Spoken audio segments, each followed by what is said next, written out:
So the other day I was on Reddit and I saw this post about the GRINDR race and ethnicity filter, which I had totally forgotten about. That GRINDR, years ago, you could filter profiles by race or ethnicity. So you could literally just only exclusively search for white men, Latino men, black men, Asian men, and so on. And so this post was saying on Reddit that that filter should come back. They wish that filter could come back, the user was saying on Reddit, because he was saying that, yes, he understands why GRINDR presumably got rid of this filter, right? People fetishize different races and all that stuff. But he was saying it actually avoids headaches for him as a Latino man when people are disappointed that he's not the race they want him to be.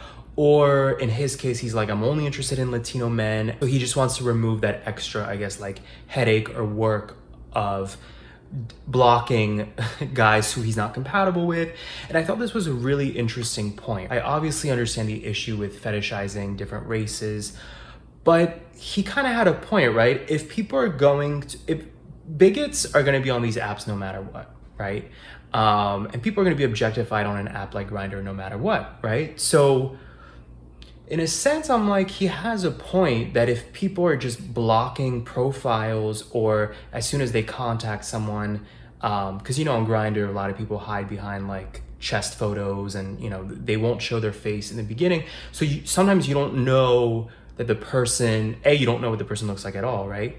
But I have noticed, and the guy was saying this on Reddit, that sometimes, whether intentionally or not, people present themselves in a way that's not actually how they look in terms of something like race or ethnicity. So like, for example, a few weeks ago, I reached out to a guy, and from his profile picture, I just assumed he was black. And then when he sent me a face picture, he was a white guy, and I was thrown off, because I was like, did he add a bunch of filters to make his skin complexion seem a lot darker than it really is in the photos? Like, it didn't make sense to me.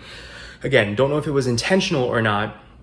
And obviously with a race filter, people could still lie about, they could still say there's something they're not. I've seen, people say they're mixed, and I'm like, might have to do a lie detector test on that one. But it's an interesting question, if people have their preferences. I mean, there's apps out there like Christian Mingle and Jew Date, right? Where people are only interested in dating somebody of the same faith, right?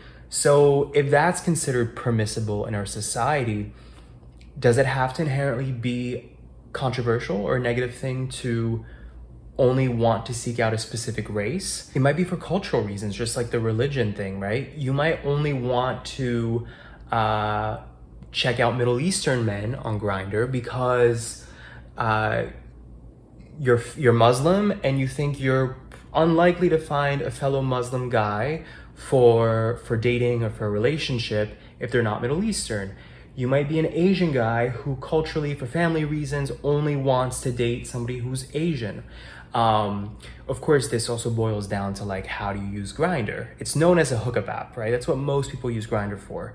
But nowadays, I feel like more and more people use GRINDR for dating. I think it's an interesting question to ask. The point is, though, GRINDR got rid of this filter years ago. I had totally forgotten about this.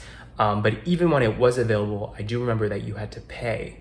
All of their filters on GRINDR, all the major filters, meaning the ones parsing out a lot of the guys on there, but whether it's height, whether it was race, weight, stuff like that, you used to have to pay, which I always thought was also interesting. Like, how many people are paying to have access to those filters? What do you guys think about this?